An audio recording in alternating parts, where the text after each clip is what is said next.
태초에 하나님이 천지를 창조하시니라. 아멘. 할렐루야.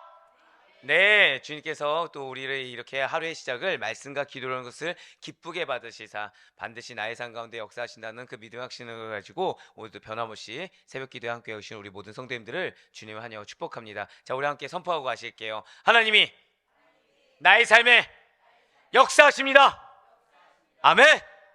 네, 그렇습니다. 우리는 그 믿음으로 1년간의 특별 새벽 기도회 이후에 성경 66권 중에 첫 번째 책인 창세기, 영어로는 제네시스를 통해서 은혜 받는 귀한 시간을 가지고 있어요. 모세오경 중에 하나인 창세기는 하나님께서 선택하신 백성의 그 구원 역사를 중심으로 해서 우주 만물과 전 인류 역사의 기원, 그리고 구약 선민 이스라엘 민족의 형성 과정을 담고 있다고 말씀을 드렸습니다. 1장부터 12장까지 무엇이라고 말씀드렸나요? 인류 초기의 역사가 담겨 있고 그 가운데 인류의 운명을 결정짓는 4대 사건이 있다고 말씀드렸어요. 첫 번째가 무엇이죠?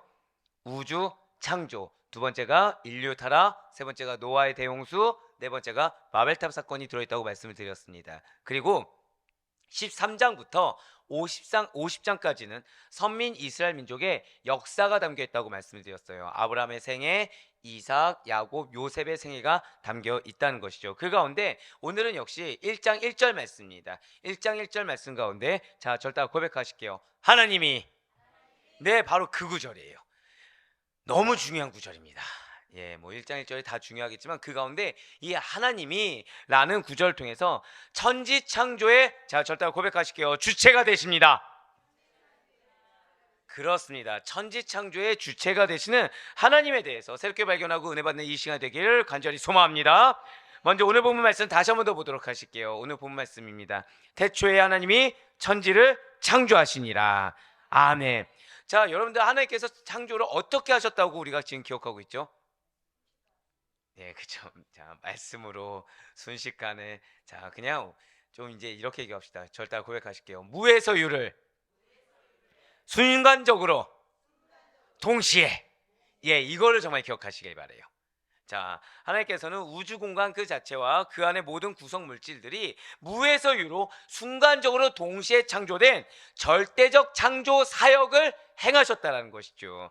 그 가운데 우리는 어제 새벽에 태초에 라는 말씀을 통해서 무엇을 통해 은혜를 받을 수가 있었습니까? 창조의 시점이라는 거예요. 자, 태초에는 무슨 말씀으로 우리가 번역할 수 있다고 말씀드렸죠? 시초에.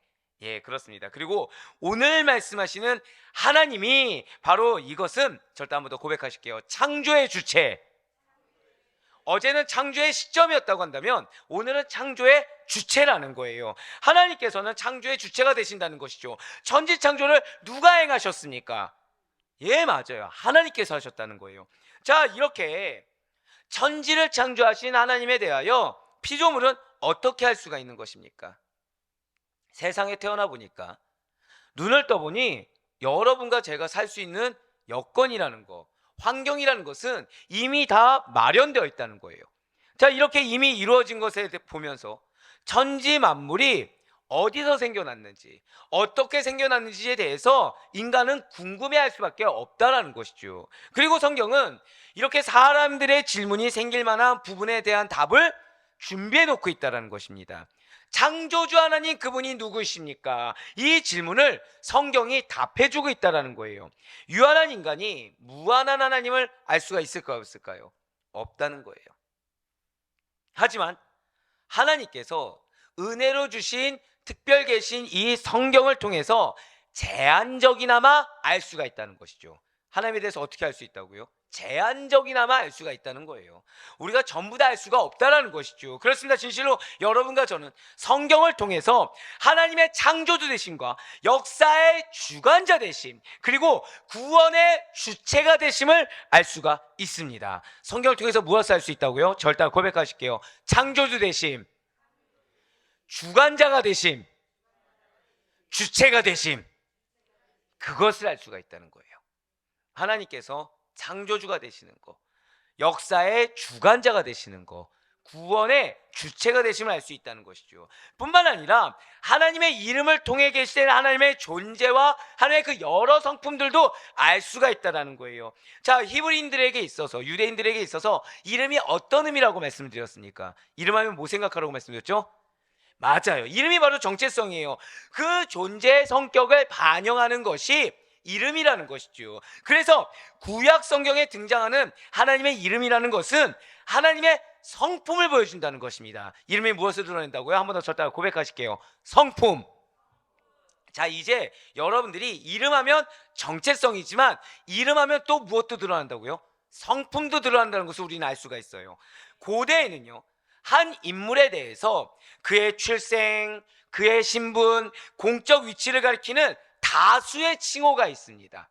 그래서 여러 상황에서 그 인물의 사회적 위치나 역할을 효과적으로 나타내는 것이 그 이름을 통해서 관례라는 거예요. 자, 우리나라에서도 자, 조선시대를 한번 떠올려 봅시다.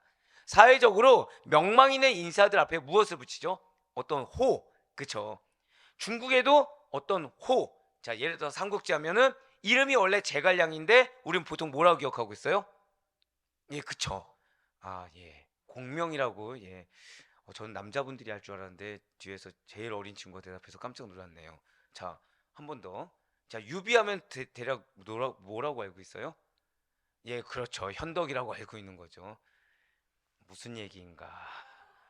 무슨 얘기인가? 저기 뒤에서만 홀로 지금 굉장히 한번 여쭤보겠습니다. 자, 우린 안창호 선생님 하면 뭐라고 알고 있어요? 감사합니다. 우리나라 역사 정도는 알아주셔서 감사합니다. 자, 이왕 하면 예, 퀴즈 시간인가요, 지금 혹시? 자, 그리고 이 선생님 하면 율곡이라고 아는 것처럼 이름을 직접 부르지 않고 존중의 존중의 의미로 따로 호를 사용했다는 거예요. 이 시간이 이렇게 갑자기 퀴즈 시간이 아니었는데 되게 자연스럽게 나올 시간이었거든요. 자, 하나님의 경우에서도 마찬가지라는 거죠. 자, 잘 기억하시길 바래요. 스스로 있는 자라는 뜻의 여호와. 자, 여호와가 무엇이라고요? 절대 고백하실게요. 스스로 있는 자. 네, 스스로 있는 자라는 뜻의 여호와. 그리고 주인이란 의미의 주를 나타내는, 절대 고백하실게요. 아도나이. 네, 아도나이. 그리고 참 능력을 강조하는, 한 번 더 고백하실까요? 엘로힘.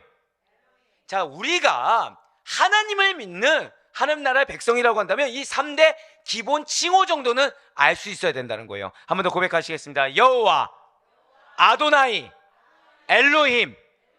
네, 이 뜻에 대해서는 영상을 통해 다시 한번 더 보세요. 자, 스스로 있는 자라는 뜻의 여호와, 그리고 주인이라는 의미의 주를 나타내는 아도나이, 그리고 참 능력을 강조하는 엘로힘, 3대 기본 칭호가 있다는 거죠. 이 외에도 이제 여러분들이 흔히 알고 있는 여호와 니시, 여호와 라파, 여호와 이레, 엘샤다이, 엘로야 같은 셀 수 없이 다양한 이름들이 있다는 것입니다. 자, 오늘 본문에 하나님 이에 해당하는 이름은 그건 무엇입니까? 이것이 바로 엘로힘이라는 거예요. 엘로힘이 무엇이라고요? 감사해요. 참 능력이라는 것이죠. 창세기 1장 1절에 나오는 하나님, 이것은 무엇이라고요? 엘로힘이고, 이것은 무엇을 나타낸다? 참 능력이다. 그러니까 좀 이제 이해가 되시죠? 창조주 하나님으로서 무엇을 드러낸 거예요? 능력의 하나님을 드러내신 것입니다. 강한 자, 능력 있는 자라는 뜻을 가진 엘이에요. 엘이 무엇이라고요? 강한 자, 능력 있는 자라는 뜻을 가진 엘의 복수형이 엘로힘입니다. 자, 이러한 엘로힘은 성경에서 하나님을 지칭하는 용어로는 흔히 등장하는 보편적인 이름이 엘로힘이에요. 자, 구약에서 여호와라는 명칭이라는 것은 5321회 정도가 등장을 합니다. 그 중에 엘로힘은 2250회 정도가 나타나고 있다는 것이죠. 이런 엘로힘은 주로 모든 권세와 권능이 하나님께 있다는 것을 나타내기 위해서 쓰인 단어가 엘로힘이라는 거예요. 그런데 조금 특이한 사실이 있다는 거죠. 하나님이 창조하시니라 라는 것에서 주어가 되는 엘로힘이 복수형입니다. 자, 그러면 동사인 창조하시니라 라는 것도 무엇을 나타내야 되는 거죠? 복수형으로 나타내야 되죠. 그렇죠? 앞에가 복수형이니까 오늘 퀴즈 시간인가요? 상당히 지금 호에서부터 막히기 시작했는데, 자, 앞에서 주어가 되는 엘로힘이, 그러니까 이렇게 생각하시면 되죠. 예를 들어서 우리 찬양팀이, 그럼 찬양팀이라고 했을 때 우리 리더자 혼자입니까? 다수입니까? 다수죠. 찬양팀이 찬양합니다 라고 했을 때 이 찬양은 혼자 찬양하는 것입니까? 전부 다 찬양하는 것입니까? 전부 다 찬양하는 거죠. 그러면 앞에서 찬양팀이 복수니까 찬양합니다 라고 했을 때 그 찬양합니다도 뭐가 되는 거예요? 복수가 된다는 거죠. 자, 이제 이해가 되시죠? 자, 그러면은 엘로힘이 복수형이면 동사인 창조하신이라도 뭐가 나타나야 되는 거예요? 복수형이 나타나야 된다는 거예요. 그런데 오늘 본문에서 창조하신이라는 것은 단수형으로 쓰여졌다는 것이죠. 어떤 분들이 이런 말씀들을 하곤 합니다. 삼위일체 하나님을 지칭하는 것이니까 하나님을 복수형인 엘로힘으로 사용했을 것이다 라고 말씀하곤 한다는 거예요. 흔히 우리는 이거에 대해서 의구심을 갖지 않는다는 거죠. 자, 분명히 세상이 창조되었을 때요, 삼위일체 하나님이 계셨습니다. 예, 이것은 반드시 전제되어야 되는 사실임에 틀림이 없다라는 거예요. 하지만 여기서 우리가 오해해서는 안 됩니다. 지금 엘로힘은 삼위일체 하나님을 직접 지칭하는 것이 아니라는 거예요. 아니에요. 여기서의 복수형은요, 자, 이거 여러분들 반드시 평생 기억하세요. 절대 고백하시겠습니다. 장엄 복수형. 장엄하다 하죠. 장엄 복수형이라고 합니다. 이거 기억하셔야 돼요. 그렇지 않으면 그냥 이 엘로힘을 삼위일체 하나님이야 라고 잘못 알게 된다는 거예요. 그것이 아닙니다. 지금 뭐라 말씀드렸어요? 장엄 복수형입니다. 장엄하다 할 때 그 장엄 복수형. 그래서 이 장엄 복수형이라고 해서요, 실제로는 단수의 사물을 가리키면서 용어만 복수형으로 사용한 경우에 해당한다는 것이죠. 이게 잘 이해가 안 될 수 있는데 잘 들으시길 바래요. 이 장엄 복수형이라는 말이 생소할 수 있고요, 이해하기 어려운 말일 수 있습니다. 왜냐하면 우리나라 문법에는 이러한 수사법이 없기 때문이라는 거예요. 그런데 이 시간에서 우리가 이 하나님이 이 말씀의 은혜를 받기 위해서는요, 그리고 이거에 대해서 명확하게 알아서 평생토록 우리가 오해하지 않기 위해서는 바로 이 장엄 복수형이 너무나도 중요하기 때문에 주의를 좀 집중해서 반드시 여러분들 평생에 기억하시길 바라겠습니다. 자, 진실로 하나님은 한 분이십니다. 믿으십니까? 이걸 우리는 의심하지 않아요. 그런데 이러한 하나님께서 복수형으로 호칭되어지는 경우에 히브리 문학에 이 장엄 복수형이라는 것이 수사법에 기인하게 된다는 거예요. 장엄 복수형이라는 것은 실제로 하나의 단수의 사물을 가리키면서 복수형의 용어를 사용함으로 말미암아 그 사물이, 잘 들으세요, 그 용어에 해당하는 속성을 가진, 아까 이름에 뭐가 들어있다고 말씀드렸죠? 성품, 속성이 들어있다고 말씀드렸습니다.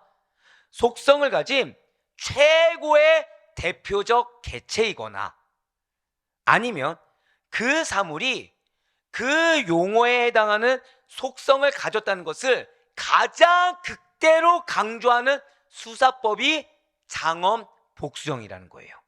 자, 다른 건 기억을 못해도 이 용어에 해당하는 속성 중에 최고의 대표적 개체를 드러날 때 무엇이 쓰여진다?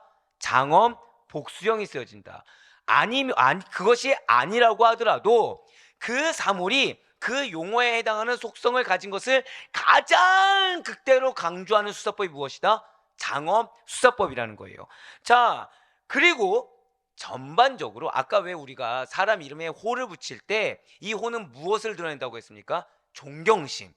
자, 장엄 복수형은요, 그 용어가 부여된 사물에 대한 존경심을 전제로 한다는 거죠. 그러니까 장엄 복수형을 쓰기 위해서는 존경하는 대상에게만 쓸 수 있는 것이지 존경하지 않고서 쓸 수 있는 수사법이 아니라는 거예요. 따라서 자, 요 정도를 잘 모르시겠으면 꼭 다시 한번 들어보셔야 됩니다. 엘의 장엄 복수형인 엘로힘이 하나님을 지칭하는 가장 보편적인 이름이 되었습니다. 그러니까 여러분들 가운데 히브리어로 하나님을 뭐라고 합니까? 대부분 뭐라고 말씀하세요? 엘로힘이라고 대답을 한다는 거죠. 그렇게 가장 보편적인 이름이 된 것이 무엇이겠습니까? 결국 하나님만이 거짓되고 유약한 여타의 이방신과는 달리, 자, 절대 고백하실게요. 참능력, 바로 그거예요. 참능력을 소유한 신 중의 신이라는 표현인 것입니다. 자, 삼위일체가 아니고 무엇이라고요? 참 능력을 소유한 신 중의 신. 자, 이 엘로힘은 무엇을 드러낸 거예요? 능력의 최고봉을 드러낸 것입니다. 그러니까 강한 권능과 위엄을 가진 존경스러운 주권자이다. 그러니까 능력 중에 최고봉, 그리고 그 능력 가운데서도 강한 권능과 위엄을 지닌 여타의 누구와 비교할 수 없는 존경스러운 주권자이다 라는 것을 강조하고 있는 것이 무엇이라고요? 창세기 1장 1절에 하나님이. 이거를 오해하게 되면 이것이 그냥 복수형이다 라고 해서 삼위일체 하나님을 드러낸 것입니다 라고 잘못 알려줄 수밖에 없다는 거예요. 하지만 그것이 아니라 무엇이라고요? 장원 복수형으로서 다른 거 기억 못해도 좋아요. 무엇을 지금 드러내고 있다? 능력의 최고봉. 무엇을 드러내고 있다? 존경의 최고봉. 자, 절대 고백하실까요? 능력의 최고봉, 존경의 극치. 그것이 1장 1절의 하나님이에요. 본래부터 우람하고도 역동적인 뜻을 가진 말을, 그것도 장원 복수 형태로 표기한 엘로힘. 자, 이렇게 무에서 유로 동시에 순간적으로 지어내신 천지창조의 유일한 주체로서의 하나님을 표기하는 이름으로 사용된 것은 이만한 가장 적합한 표현을 찾을 수 없을 정도로 매우 적절하다는 거죠. 그렇습니다. 천지창조 기록에서 하나님을 엘로힘, 이것을 사용된 것은, 그러니까 1장 1절에 하나님이를 엘로힘으로 사용된 것은, 그냥 이거 잘 기억하세요. 자존하시는 절대 초월자로서 만물을 창조하신 하나님만의 고유하고도 위대한 신분과 그분의 전능한 능력, 유일하고도 그 누구하고도 비교할 수 없는 독보적인 그 능력을 부각시키기 위한 목적으로 엘로힘을 사용했다는 거예요. 자, 여러분들 1장 1절에 엘로힘은 무엇을 기억하시라고요? 다른 거 몰라도 능력의 최고봉, 존경의 극치, 그걸로 드러냈다는 거예요. 그러니까 삼위일체 하나님을 드러내기 위해서 엘로힘을 쓴 것입니까? 능력을 드러내기 위한 것입니까? 그걸 기억하시라는 거예요. 만물의 무로부터 유로의 창조를 말하는 이 창세기 1장 전체는 계속해서 그 창조와 조성사역의 주체는 오직 누구뿐이다? 하나님 뿐임을 거듭해서 밝히고 있습니다. 여러분들 이게 왜 중요하냐면요, 자, 이단 중에 창세기 1장 1절에 하나님이를 왜곡해서 말하는 이단이 있을까요, 없을까요? 있기 때문이라는 거예요. 그래서 이것이 중요합니다. 그래서 이것은 무엇을 드러낸 거다? 능력의 최고봉, 존경의, 그냥 외우세요, 그냥. 네, 이거는 삼위일체 하나님을 드러내기 위함이 아니라 하나님의 존경의 최고봉을 드러내기 위한 것이고, 존경의 극치를 드러내기 위한 것이고, 능력의 최고봉을 드러내기 위한 것이다. 물론 삼위일체 하나님이 전제되는 것은 맞지만 1장 1절의 엘로힘은 무엇이다? 다시 한 번 더, 능력의, 존경의, 반복은 왜요? 중요하기 때문에. 네, 오늘 호에서부터 막히더니 좀 어려웠나 보네요. 근데 중요합니다. 그렇습니다. 천지창조의 유일한 주체이신 하나님은 모든 만물과 역사의 궁극적인 기원이 되세요. 진실로 하나님께서는요, 모든 존재의 기원이 되시는 분이십니다. 만물이 그에게서 나오고요, 그로 말미암으며 그에게 돌아가신다는 거죠. 이와 관련해서 욥기 1장 21절 말씀과 전도서 12장 7절 말씀, 그리고 로마서 11장 36절의 말씀을 한 번에 한번 보도록 하실게요. 이르되 내가 모태에서 알몸으로 나왔사온즉 또한 알몸이 그리로 돌아가올지라. 주신 이도 여호와시요 거두신 이도 여호와시오니 여호와의 이름이 찬송을 받으실지니라 하고. 자, 로마서 12장 7절 말씀이에요. 흙은 여전히 땅으로 돌아가고 영은 그것을 주신 하나님께로 돌아가기 전에 기억하라. 자, 로마서 11장 36절의 말씀입니다. 이는 만물이 주에게서 나오고 주로 말미암고 주에게로 돌아갑니다. 그에게 영광이 세세에 있을지어다. 아멘. 자, 이게 지금 다 무엇을 말씀하는 거예요? 창조의 주체가 누구시냐, 조성사역의 주체가 누구시냐, 만물의 역사의 궁극적 기원이 하나님이시다. 능력의 최고봉이 하나님이시고, 그래서 그 창조의 주체가 되신 이가 하나님이기 때문에 존경의 극치가 하나님이라는 그 엘로힘의 속성을 동일하게 담고 있는 것이 바로 이 욥기 1장 21절, 전도서 12장 7절, 하다못해 헬라어의 로마서 11장 36절의 말씀이 바로 그것을 드러내고 있다는 거예요. 그렇습니다. 모든 것은 하나님께 있습니다. 진실로 하나님께서 천지를 창조하신 분이시다. 이것이 무엇을 드러내는 것일까요? 전 우주의 소유권과 통치권이 누구에게 있다는 거예요? 하나님께 있음을 증명하고 있다는 거죠. 나아가 하나님에 대한 전 우주의 대리 통치자인 우리 인간들의 하나님을 향한 복종과 경배의 당위성, 결국 절대 고백하실게요. 신앙의 당위성. 신앙의 당위성을 강조하고 있는 것이 오늘 본문에 하나님이 여기 담겨 있다는 거예요. 자, 어떤 사물을 만들거나 혹은 그것을 사거나 소유하게 됐어요. 그러면 그 사물에 대해서 권리를 가지고 있는 자가 누구입니까? 주인이죠. 주인은 그 사물을 만들거나 또는 그 사물을 사거나 소유하게 되면 그 사물에 대해서 배타적인 권리를 갖게 되는 법적 근거를 마련하게 된다는 거예요. 무슨 말씀입니까? 자, 이제부터 여러분들 정말 잘 들으시기 바랍니다. 우리가 알게 모르게 유물론적인 사고관, 그 다음에 자연 발생론적인 사고관에 젖어들고 사단의 유혹에 우리가 일부 잠식되어 있다는 것을 깨닫는 개념이 사실 오늘 말씀에 있다라는 거예요. 이게 굉장히 중요합니다. 잘 들으셔야 돼요. 자, 모든 전 우주가 스스로 생겨났습니까? 아니죠. 누가 만드셨죠? 자, 이거 의심하는 분들 없어요. 여러분과 저는 스스로 생겨났습니까? 하나님 만드셨습니까? 하나님 만드셨죠. 근거가 있어요, 없어요? 만든 근거. 무에서 유를 창조하셨죠. 자, 우리를 만든, 전 우주를 만든 근거가 있습니까, 없습니까? 아니요, 없죠.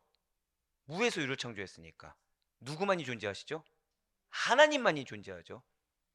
우리를 창조한 근거가 있다고 한다면 하다못해 이 물을 통해서 만들었다. 그렇죠? 뭐 이런 것들이 있어야 되는데 무에서 유를 창조하셨다는 거예요. 하나님은. 하나님께서는 원래 생성되지도 않은 무의 상태인 우리들을요, 이 땅에서 유한자로 있게 해주셨다는 거예요. 자, 우리의 원래 상태가 무엇이라고요? 한번 고백하시겠습니다. 무의 상태. 무의 상태예요. 아무것도 없는 상태인 우리를 유한자로 만들어 주셨습니다. 즉 하나님 없이 살 수 없는 존재가 아닙니다. 하나님 없이, 자, 절대 고백하실게요. 하나님 없이 존재하지 못할 자. 이게 우리라는 거예요. 하나님 없이는 내가 살 수 없습니다가 아니라 하나님 없이는 존재조차 못할 자가 우리라는 것이죠. 자, 우리의 기원이 무엇이라고요? 하나님이 뭐에서 뭐를 만들었다? 무에서 유를 만들었어요. 하나님이 없다면, 안 계시다면 우린 있습니까, 없습니까? 없을 존재라는 것이죠. 즉 천지창조라는 것은요, 우리 인간의 근본, 우리 인간의 출발을 알게 해주는 진리라는 거예요. 우리가 이 땅을 살아가는데 삶의 자세를 근본적으로 바꿔줄 수 있는 것이 천지창조에 대한 개념인 것입니다. 자, 나라는 존재가 원래 무엇인지 한번 생각해 보시길 바랍니다. 자, 인간하면 여러분들 뭐라고 생각나시죠? 인간. 자, 그냥 한번 말씀해 보세요. 인간하면 뭐가 생각나십니까? 원래 뭐죠? 인간. 우리 인간은 어떤 존재? 네? 갑자기 뭐 사회적, 예. 보통 우리가 흔히, 자, 모든 인간은 죄인. 모든 인간은 하나님의 형상으로 지음받은 존재. 우리가 흔히 이렇게 기억하고 있지 않습니까? 아니라는 거예요. 원래 그게 근원이 아니라는 거죠. 죄인이기 이전 단계가 있다는 겁니다. 하나님의 형상으로 지음받기 이전 단계가 있다는 거예요. 자, 모든 인간은 죄인이다. 그 기본이 무엇이죠? 인간의 존재 자체에 대한 인정이 있습니다. 하나님의 형상을 지음받은 존재 역시 마찬가지로 존재론적으로 인정되는 부분들이 있다는 거죠. 자, 반드시 기억하세요. 지금 여기 앉아 계시는 여러분과 나는 하나님이 안 계시잖아요. 이 세상에 없을 존재입니다. 이걸 기억하셔야 된다는 거예요. 하나님이 없으면 나는 죄인입니다가 아니라 하나님이 없으면 아예 없을 존재라는 거예요.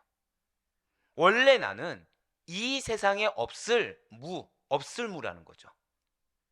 내가 무에서 유가 될 수 있는 거, 내가 나로 여기에 있는 건요, 태초에 나를 계획하시사 하나님의 자유로운 뜻에 따른 은혜 덕분에 내가 존재할 수 있는 것이지, 그 하나님의 은혜가 없으면요 나는 아예 존재하지 않는다는 거예요. 근데 사단이 우리를 어떻게 미혹해요? 원래 죄인이었어. 있는 존재로 착각하게 만든다는 거예요. 그러면서 여기서 좀 더 나가면 어떡하죠? 내가 연약해서 죄를 짓는 거에 대한 당위성, 내가 연약해서 세상적으로 살아가는 거에 대한 당위성을 부여해버린다는 것입니다. 근데 죄라는 것도요 있어야 발생하는 거죠. 착각하는 것도, 고집 부리는 것도 있어야 발생하는 거죠. 근데 원래는 내가 있는 존재 없는 존재, 아예 없는 존재라는 거예요. 이게 왜 중요합니까? 계속해서 들으시길 바래요. 내가 있는, 즉 있을 유의 이유는요 하나님이고, 나에게 있는 모든 것의 소유 또한 하나님 덕분인 것입니다. 그러니까 하나님 없으면 하다못해 이거 존재할 수 있어요, 없어요? 존재할 수 없다는 거예요. 우리의 실존은요 원래는 있지 않아야 하는 존재라는 거죠. 아무것도 없는 무, 창조 전에 실체 없는 먼지와 같은 존재가 바로 여러분과 저의 실존이라는 것입니다. 이 진리가 너무 중요하다는 거예요. 왜겠습니까? 내 실존이 하나님이 아니라면 원래 없는 존재, 즉 흑암의 먼지나 티끌에 불과했다는 것을 깨닫게 된다고 하잖아요. 그러면 나에게 주신 자녀라는 것은 내가 키울만 하니까 주신 것이 아니라는 거예요. 십자가도 아니라는 것입니다. 나에게 주신 배우자, 아내, 남편, 부모님은요 내가 가질만 해서 주신 것이 아니라는 사실을 깨닫게 된다는 거예요. 허락되지 않을 자에게 존재하게 해주셨고, 여기에 더해서 함께 할 수 있게 허락해 주셨다는 것이죠. 이러한 나의 실존에 대해서 마주하게 되면 부끄러운 존재인 죄인 정도가 아니라요 아예 빛조차도 볼 수 없는 텅 빈 것에 불과하다는 것을 깨닫게 된다는 것입니다. 그러니까 내가 지금 숨 쉬는 거, 내가 지금 하다못해, 왜 우리가 때때로 어려운 환경 가운데 있으면 어려운 마음 품는다든지 어떤 사람 앞에서 내 부정적인 마음을 품을 때가 있지 않습니까? 이게 사치라는 걸 알게 된다는 거예요. 원래는 그게 존재할 수가 없다는 거죠. 원래는 나라는 존재 자체가 없어야 정상이라는 것입니다. 근데 누구 덕분에 있게 된 거예요? 하나님 덕분에. 근데 이게 전 정말 여러분들이 이 진리에 대해서 와닿았으면 좋겠어요. 이게 당연한 얘기 아닌가? 라고 하시잖아요. 정말 죄송하지만 하나님에 대해서 다시 한 번 더 고찰하시길 바랍니다. 이미 이걸 당연하게 받아들이거나 이거에 대한 무게감을 모르잖아요. 그럼 나는 죄송하지만 무지하다가 아니라 세상적으로 너무 잠식되어 있는 거예요. 죄송하지만 나라는 존재에 대해서 너무나도 잠식되어 있다는 거죠. 즉 내가 너무나도 중요해져 있다는 것입니다. 근데 이 진리가 와닿잖아요. 감사하셔야 돼요. 내가 진짜 하나님에 대해서 그래도 인식하고 살아가고 있구나. 하나님의 사역이 무엇인지 깨닫고 있구나. 그 가운데 내가 하나님의 자녀라는 무게감을 갖고 살고 있구나. 결코 지금 받고 있는 것과 이 정도쯤은 내가 하나님께 받을 만하다라는 생각을 감히 할 수가 없다는 거예요. 그래서 우리는 왜 때때로 우리가 그런 불만을 털어놓지 않습니까? 왜 나에게 이런 고난 겪게 하십니까? 왜 나를 지금 이 상황에 처해 가게 했습니까? 왜 나만 지금 이런 대접받게 하십니까? 이런 항변을 할 수가 없다는 거예요. 내가 하나님과 사람들 앞에 있는 척조차 할 수 없다는 거죠. 하나님의 섭리와 계획에 의구심을 표현할 수가 없다는 것입니다. 왜 제가 그런 말씀 드렸죠? 말씀하신 것이 중요하다. 말씀만 해도 감사한 거예요. 나한테 말씀을 왜 주셨죠? 하나님 덕분에 있는 존재로 인정받았기 때문인 것입니다. 나에게 사명 왜 주시고 그 환경을 왜 처하게 하셨죠? 하나님 덕분에 그 상황 가운데 하나님의 자녀로서 살아갈 수 있게 허락해 주셨다는 거예요. 근데 사단은 여기서 죄성에 집중하게 합니다. 사단은 여기서 나에게 집중하게 해요. 나에게.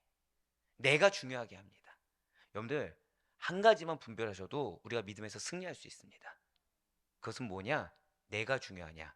하나님이 중요하냐? 누가 중요해져야 돼요? 하나님이 중요해져야 돼요. 내 생각, 내 고통, 내 감정, 내 환경, 내 판단 이거를 중요하게 여기잖아요. 그러면은 일단 하나님 중심으로 먼저 돌려야 됩니다. 그 다음에 여기서 신앙의 깊이를 더해가기 원하잖아요. 그럼 나는 어떤 존재? 무의 존재. 제가 사실은 오늘 말씀하면서 얼마나 이 웅장함에 감격했는지 몰라요. 즉 먼지와 같은 존재를 예수님이라는 존재를 알게 하셨고, 먼지와 같은 존재를 믿음을 이만큼도 드러낼 수 없는데 말씀을 선포하게 하신 거죠. 그 가운데 여러분들에게 은혜란 걸 받게 하시고, 하나님은 자, 우리 가운데 성령님의 음성과 임재를 느끼실 만한 자격 있는 분들 계십니까? 이걸 느끼잖아요. 죄송하지만 뭐 찬양팀 찬양할 수 있는 게 큰 은혜인 거예요. 우리 이렇게 반주하시는 분들 할 수 있는 게 큰 은혜인 거죠. 기도할 수 있는 거 큰 은혜인 것입니다. 하늘세계 동참할 수 있는 거 이루 말할 수 없는 은혜예요. 왜요? 없는 존재였거든요. 없는 존재예요. 뭐 이건 지옥불 문제도 아닌 거죠. 아예 존재조차 하지 않을 존재인 거죠. 근데 감정을 느끼게 해주셨어요. 고통이란 걸 느끼게 해주셨어요. 그 가운데 하나님을 알게 하셨어요. 이게 너무 큰 은혜라는 것입니다. 원래는 존재조차 하지 못할 존재였어요. 그럼에도 불구하고 여러분과 저는 무에서 유를 창조하신 하나님 덕분에 이 땅 가운데, 자 여러분들 손 보세요. 자신의 뭐 어디를 한번 봐주세요. 실체를 드러내게 해주셨다는 거예요. 원래 실체조차 할 수 없는데 이걸 하는데 손목이 너무 아픈 겁니다. 그러니까 왜냐면은 짧은 시간 내에 하다 보니까 이 머릿속에 있는 걸 빨리 옮겨야 되잖아요. 근데 그게 너무 행복한 거예요. 어제까지만 해도 어땠을까요? 왜 나는 이런 고통을 감수해가면서 해야 되나 항변하던 자가 이제는 그 고통이 너무 감사한 거예요. 이 고통 가운데 하나님이 타이핑을 치게 하신 거죠. 이 고통 가운데 이 타이핑을 통해서 뭘 드러나게 하신 거예요?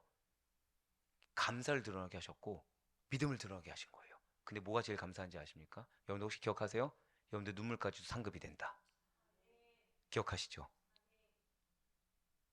그러니까 내 고통같이 상급이 된다고 생각해 보세요. 느끼는 것만 해도 감사한데 감사 정도가 아니라 이거를 하나님은 상급을 더해 주시겠다는 거예요. 할렐루야. 그렇기 때문에 지금 나에게 허락된 그 유한 것들이 원래 꼭 있었던 것처럼 있는 척을 해서는 안 된다는 것입니다. 원래 내가 누려야 될 것처럼 착각해서는 안 된다는 거예요. 내가 한 만큼 내가 당연히 받을 것처럼 우리가 오해해서는 안 된다는 거죠. 따라서 여러분과 저는 천지창조가 아니라면 원래는 무엇이다? 먼지와 티끌에 머물렀음을 기억하시면서 결국 무엇입니까?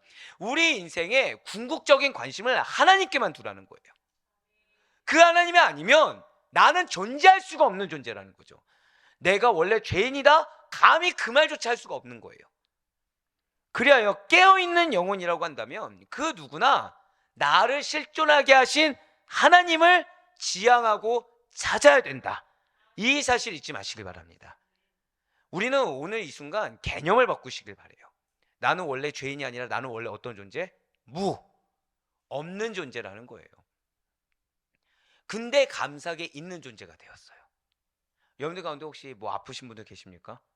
제가 이거를 가정 예배 가운데 했을 때 저희 애 중에 이제 지금 감기 기운이 있는 친구가 있어요. 갑자기 감사하다는 거예요. 그쵸? 감기도 어떤 존재예요? 뭐가 있어야 걸리는 거죠. 아픔이 갑자기 감사가 된 거예요. 고난이 갑자기 감사가 된 겁니다. 예, 맞습니다. 내가 여러분들 이걸 기억하세요. 이게 얼마나 감사한 거냐면 여러분들로 사는 것은요, 천지를 창조하신 하나님의 영광이 드러나는 사건입니다. 뭐라 말씀드렸어요? 지금 여러분들 지금 앉아서 숨 쉬고서 예배 드리시잖아요. 이 순간순간이 하나님의 영광이 드러나는 사건이에요. 천지를 창조하신 하나님이 아니라면 여러분들 지금 이렇게 살아갈 수가 없습니다. 그런데 그런 이 하나님의 영광이 드러나는 사건인데 내가 죄를 짓는다 생각해 보세요. 이것만큼의 배은망덕이 없는 거예요. 내가 나 중심으로 살아간다 생각해 보세요. 이것만큼의 배은망덕이 없다는 거죠.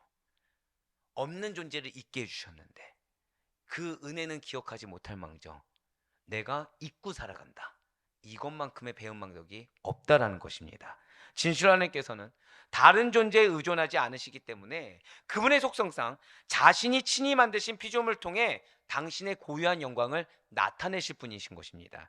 하나님께서 천지창조의 사건의 절대 유일의 주체이심을 반복적으로 또한 역동적으로 제시하고 있는 창세기 1장의 천지창조 기사는 바로 이 같은 모든 가치인들의 근원이 바로 하나님이시다. 아까 그래서 능력의 최고봉이 누구라는 거예요? 하나님이시고, 우리가 이 땅 가운데 삶의 존경의 극치를 드러낼 수 있는 것은 그래서 하나님밖에 없다는 거예요. 진실로 모든 생명의 원점이 누구십니까? 하나님이세요. 모든 생명의 원점이 하나님이십니다. 그렇기 때문에 우리가 사모하는 것이 궁극적으로 무엇입니까? 생명의 원점이 하나님이십니까? 영원한 생명을 얻기 위해서라도 생명의 원점 되시는, 생명의 기원 되시는 하나님을 찾을 수밖에 없다는 거예요. 그래서 바로 지금 이 순간 여러분들의 최대 관심사가 무엇이냐라고 하나님 묻고 계신 거예요. 오늘 이 시간을 통해서 하나님은 뭘 우리에게 원하시는 것입니까? 아무것도 없는 존재 여러분들에게, 우리에게 있게 만들어 주었는데 우리들의 인생의 최대 관심사를 지금 뭐에 두고 있냐라는 거예요. 진짜로 하나님의 영광을 두고 있냐, 숨 쉬는 것조차 감사하고 있냐, 아니면 하나님을 잊고 어떤 존재인데 원래 있던 것처럼 착각하면 나에게 지금 중심을 두고 있냐, 그거 묻고 계신 거예요. 사랑하는 여러분들, 진실 하나님께서는 이 세상의 모든 피조물들을 쓸모없이 지으신 것이 단 하나도 없습니다. 인간의 유익을 위해서, 당신의 영광을 위해서 피조물들을 만들어 준비시켜 주신 하나님이시라는 거예요. 그 하나님만이 나의 존재의 기반이고 출발이 되신다는 사실을 절대 잊지 마시길 바래요. 우리 모든 인생의 포커스를 하나님께만 맡기시길 바랍니다. 오늘 하나님께서 우리에게 정말 중요한 얘기를 하셨어요. 사실 이것이 여러분들에게 어떻게 다가가는지 저는 잘 모르겠습니다. 하지만 우리가 지식적으로는요, 창세기 1장 1절에 엘로힘이라는 것이 우리가 통념적으로 알았던 삼위일체 하나님, 요 정도가 아니라 무엇이라고요? 능력의 최고봉이고 존경의 극치를 드러내는 가장 표현 중에 이 이상의 표현이 없다라는 걸 기억하시길 바래요. 근데 그 능력의 최고봉으로 무엇을 하셨죠? 창조를 하셨다는 거예요. 창조를 하셨는데 아무것도 없는 것에서 있게 만드셨습니다. 근데 그것을 우리에게 어떻게 적용하고 계시다고요? 원래 우리는 없던 존재라는 거예요. 있게 만들어주신 것에 대한 감사부터 시작하라는 겁니다. 그냥 내 삶 가운데 역사해 주시겠지라는 감사, 그래 과거에 이런 은혜를 베푸셨지의 감사조차도 사치라는 거예요. 그것도 교만이라는 것이고 그것도 죄라는 것입니다. 우리가 보통 언제 감사하기죠? 현실에 감사해야 됩니다. 이절 베푸신 은혜가 크지 않습니까? 이렇게 생각하지 않습니까? 아니요, 생명 존재 자체가 감사합니다. 여기서 시작하셔야 돼요. 내가 지금 고통을 느낍니까? 그게 살아있다는 증거예요. 그거에서부터 감사가 시작돼야 된다는 것입니다.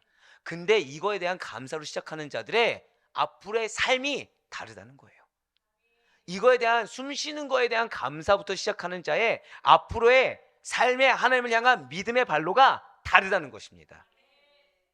그냥 과거에 은혜가 있었지, 그러면서 앞으로도 은혜를 베풀어 주시겠지라는 기대감을 가지고 살아가는 자와 숨 쉬는 거에 대한 감사를 가지고 살아가는 자가 하나님을 만나는 거에 대해서 얼마나 큰 차이가 보이겠습니까?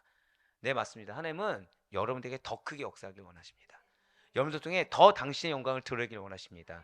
그러기 위해서 우리의 시작이 무엇이 된다? 나는 원래, 그러니까 나는 아무것도 아니라고 고백하지 않습니까? 그 고백이 이거예요. 나는 원래 무라는 겁니다. 무. 근데 지금 있게 만들어 주셨어요. 과연 여러분들 통해 무엇을 드러내길 원하십니까? 진실로 하나님의 창조의 역사가 없는 곳에는요, 혼돈과 공허만 가득하지만 하나님이 계신 곳에는, 자, 저다 마지막 고백하실까요? 반드시 생명이 있습니다. 이걸 기억하세요. 고통을 느끼십니까? 생명이 있는 거예요. 괴로움을 느끼십니까? 생명이 있는 거예요. 마음 가운데 어려움이 있습니까? 생명이 있는 거예요. 그럼 그 생명이 있기 때문에 누구를 바라봐야 되는 거예요? 하나님을 바라보고, 자, 오늘 1장 1절에 하나님이는 무엇을 드러냈다고요? 능력의 최고봉, 존경의 극치죠. 그럼 우리는 무엇을 드러내면 되는 거예요? 신앙을 드러내면 되는 거예요. 마지막이 지금 무엇입니까?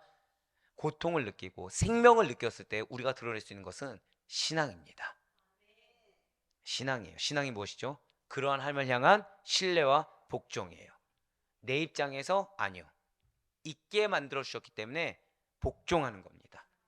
어려운데 순종 안 되겠죠. 하지만 우리는 드러낼 수 있는 것이 무엇이다? 신앙을 드러내는 거예요. 그래 바라고 얻기는 무에서 유로, 즉 나를 지금 이 땅 가운데 있게 하신 하나님께, 나를 지금 이 땅 가운데 서게 아니요 존재하게 있게 하신 그 하나님께 한치의 의심도 없이 항상 감사하시면서 정체성을 잃지 않고, 우리의 정체성이 무엇이라고요? 무에서 유가 되었다.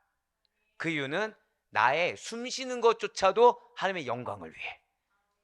그래서 하나님의 영광 위에 살아가시는 우리 살아가는 모든 성도님들 삶 가운데 하나님의 피조물이라는 그 놀라운 은혜의 증거들이 가득한 나날들이 될 수 있기를 주님의 이름으로 간절히 축원합니다.